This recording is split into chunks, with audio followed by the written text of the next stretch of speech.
যে নিজের অধিকার আদায় করবার যাইয়া অন্যের অধিকার জানি ক্ষুণ্ণ না হয়, অন্যের অধিকার জানি হরণ না হয়।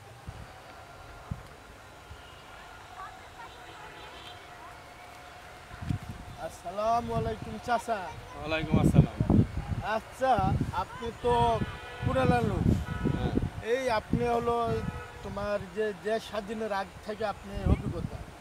আচ্ছা বলেন তো, এই মানুষ, এই রিক্সাওয়ালা, গার্মেন্টস শ্রমিক বা ছাত্র শ্রমিক, ওরা যে আন্দোলন করে, আন্দোলনটা মানে কি কি বললো আমি একটু বুঝাই বলবেন? আন্দোলনটা কি নিজের অধিকারটাকে এটাই তো বলতে চাইতেছো তুমি?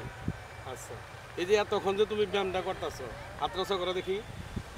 হ্যাঁ, এই যে তুমি ব্যায়ামটা করতেছো, মানুষ তো এদিক দিয়ে চলাফেরা করে, তুমি তোমার ইচ্ছা মতো ব্যায়াম করতেছো, নিজের অধিকার তোমার আছে, খোলামেলা জায়গায় তুমি ব্যায়াম করতেছো।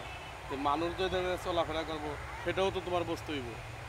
তুমি যে ব্যায়াম করতেছো এটা জানি আমার নাকের মধ্যে না লাগে, মানুষ চলাফেরা করবো তাদের জানি না লাগে। তোমার হাতটা আমার নাক পর্যন্তই জানি আসে, আমার নাকের মধ্যে জানি এটা না লাগে। এইটা হলো আমার অধিকার, আর এটা হলো তোমার অধিকার। হ্যাঁ, আর কি বলতে চাও? না চাচা, মানে এবার বুঝছি আমি। মানে এই যে আমরা যে আন্দোলন করি, কিন্তু আমাদের এটা ভুল ধারণা।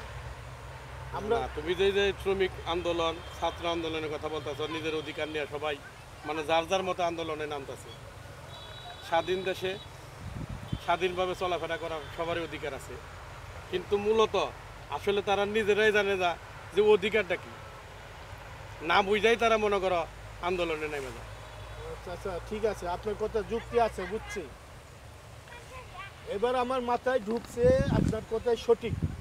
আমরা না বুঝে না শুনে আমরা খালি মানে আস্থায় নামে আন্দোলন করি। মানে আমার অধিকার আমি চাই। হ্যাঁ, এটা কিন্তু আমাদের